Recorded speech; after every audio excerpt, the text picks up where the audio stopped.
Alright, so let's say you have a project inside Unreal like me. Even though all your data is well arranged like this with a lot of different folders, it can be overwhelming to find something specific. So right off the bat, we can already see 3 of them, the filters here, the favorites here, and the collection here.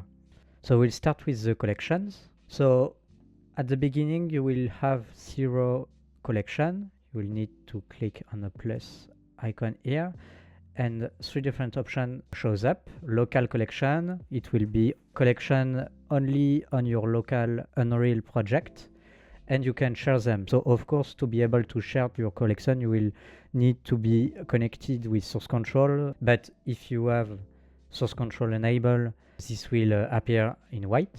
So that's for creating and sharing. So I will select local collection. I can go to my props and go to my static meshes props. And I can select one static mesh, drag and drop it. And as you can see, it adds my static mesh into the collection.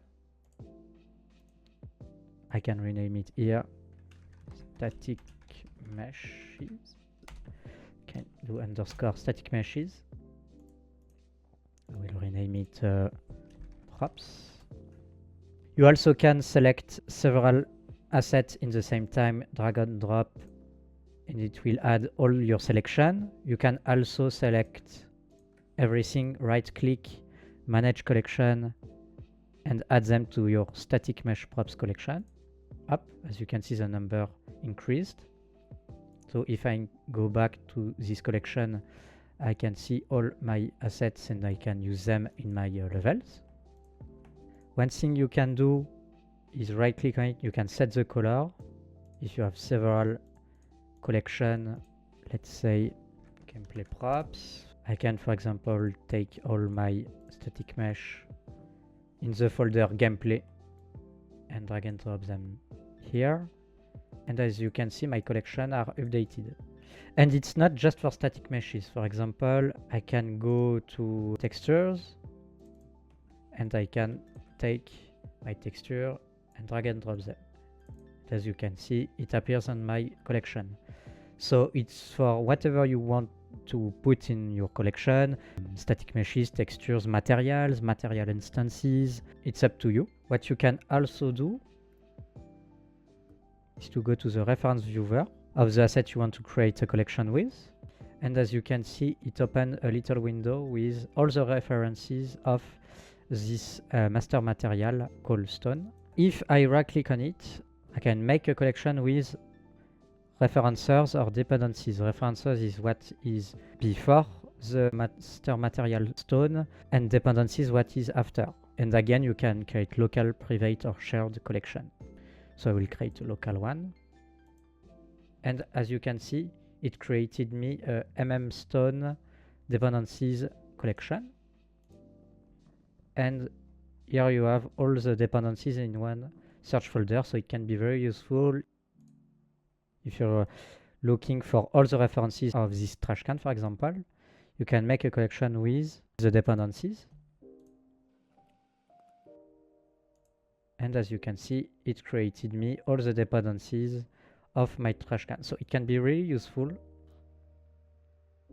And you can update the share type after by right-clicking on it and set the share type here. For me, it's gray out because I'm not linked to source control, so I only have local available for me. So that's for the collection. We can now use a favorite. Favorites are created and used only for folders. So if I take an asset, for example, a Soundwave asset, I can't add it to my favorites. But for example, Sound UI, I can add this to my favorite, and I can also set the color to something different. I can take, for example, my blockout meshes, add to favorite, set the color to something new or already created, and so on. And finally, you can remove favorite folder just by right-clicking on it and remove from favorites. So that's for the favorite. It's a really quick one. It's local. So it's only on your project, on your side. It's not shared, but we will see later how to share it. And now, last but not least, the filters. They are located here at the left of the search bar of your content browser. So you have already created filters that can be really useful. You can search for materials, you can search for static meshes, stuff like that. So it's really useful and time saving to use filters. And you can also create new filters.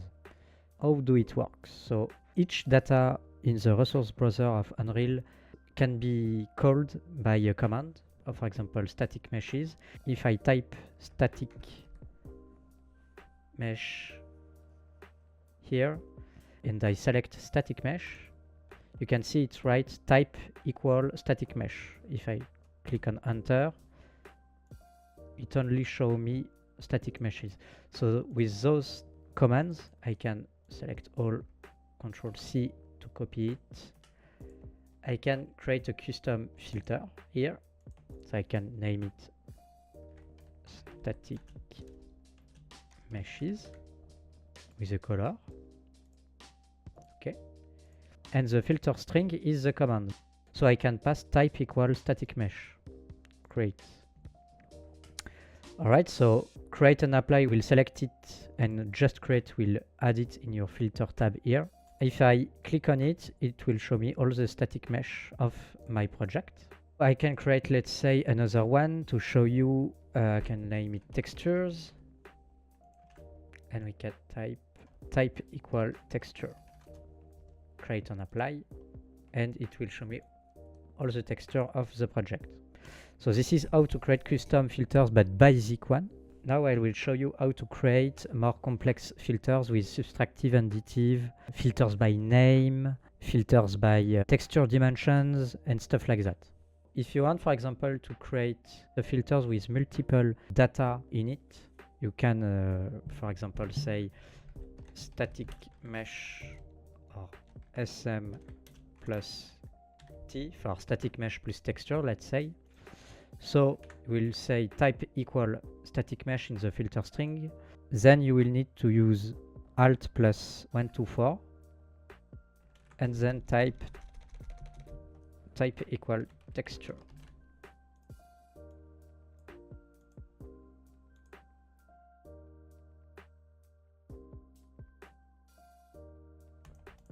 So it will only show me all the textures and the static meshes.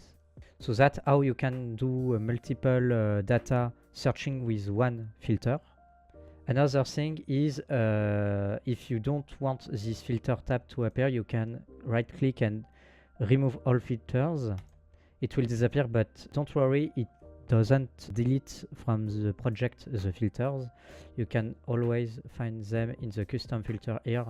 It's just deleting the display of the custom filters, but they are stored here. So I can choose it here and enable, disable it again. Alright, now let's say you want to create a filter to search only 2K or 1K texture or whatever. We can say textures 1K. And in the filter string, you can type dimensions with an S, it's important, equal, and whatever the texture size is. So it can be this, it can be 1K, whatever. Create and apply, and it will show you all the textures only in 1K resolution. Alright, you can do that. Let's say you want now to create a filter by name. So let's say I just want the textures of the bucket right here. I can create a new custom filter name bucket textures, for example.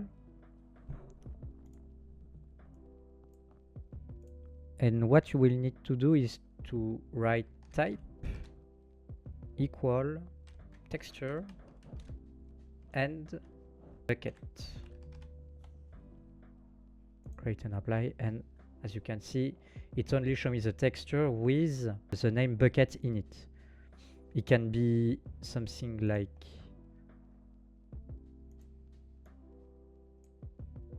SM or whatever, it's end 3 dots.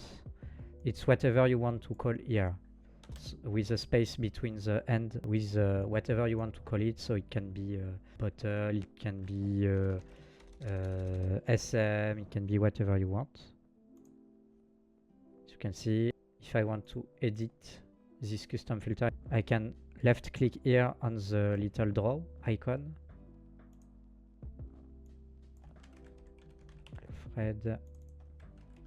Alfred. Up, and as you can see, I've got all the texture with Alfred in the name. So that's how you can filter by name. Now let's see how you can create an exclusion filter or a subtractive filter. Up, create a custom, and I will call it without static meshes, for example. You need to write type static mesh, but just before the equal you need to type an exclamation mark.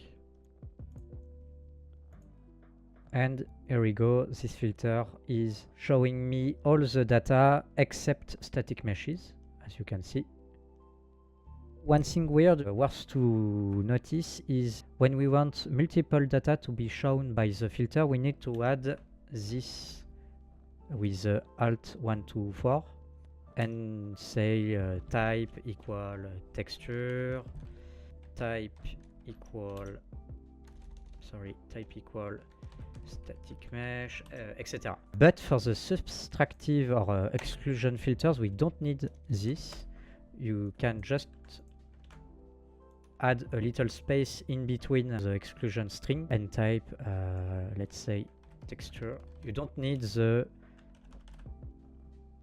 mark. You don't need it. I don't know why you need it when it's additive, but when it's subtractive, you don't need it. Here I'm saying show me everything, but without the static meshes. Show me everything but the textures, and you can go on and add as much as you want subtractive string. Save, and as you can see, it show me everything but textures and static meshes.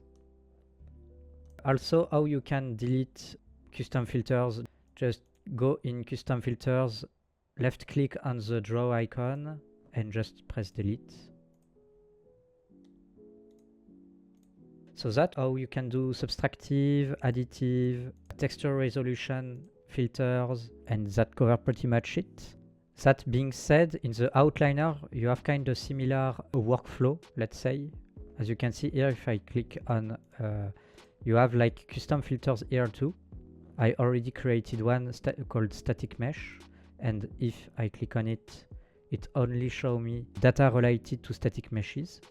It works the same way. As you can see, static mesh, you can create let's say preset buttons to search in the outliner stuff. But for example, I can create a new filter called light. Up in the filter string, just type light, for example. I make it yellow, create and apply, and it will show me only data with light in their name. And as you can see, it added a little button here, so I can create a new filter called blueprint, for example, maybe BP, let's say in blue. So this blueprint filter only show me what has BP in their name. So those filters can also be really handy. Now, before jumping into the color palette tool, I will show you how you can share the filters, favorites to other collaborators on your project, and that's really handy. So for that, you need to go to the Epic Game Launcher, go to Library, search for your project. So for me, it's this one. Right click on it, show in folder. Up, go to Saved, Config, Windows Editor, and you will have editor per project user settings, and that you can share it. So for example, if I copy, paste it into another project, for example this one, you see there is another per project setting.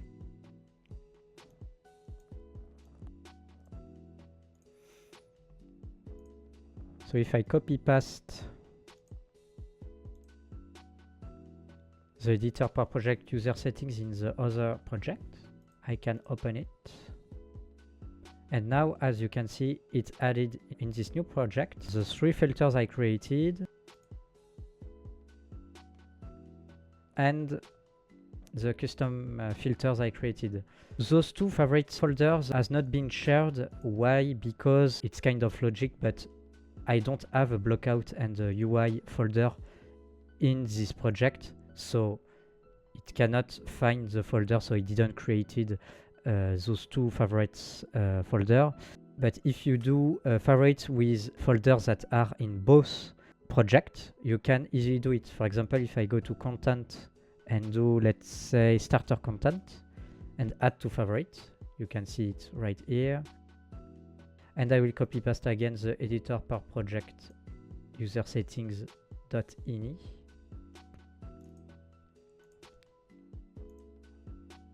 If I open again the other project with the Epic Game Launcher, library, video, open. And as you can see, it shared the favorite folder starter content. And now we will see how to use the actor palette. So first you need to enable the color palette tool by going to edit plugin, then type palette and activate the actor palette beta plugin. Click on yes and restart your engine. Alright, so now that the project is open, go to tools, go to actor palette, and you can activate 4 different actor palette windows, but we will only use one, so actor palette 1. And then you will need to choose a level.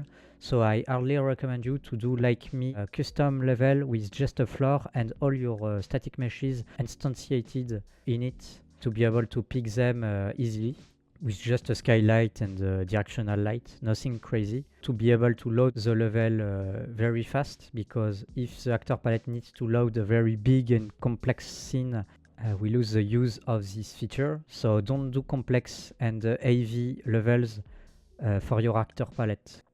So as you can see with this little tool, I can now have my level in a little windows, and I can simply just drag and drop all the meshes from the actor palette to my main world. So it's really useful, and as you can see, you can create custom levels and several custom levels. So let's say you can create one for foliage, one for rocks, one for buildings, one for props, whatever. So as you can see, it can really help and speed up the workflow for the level artists and level designers to create really fast and good looking maps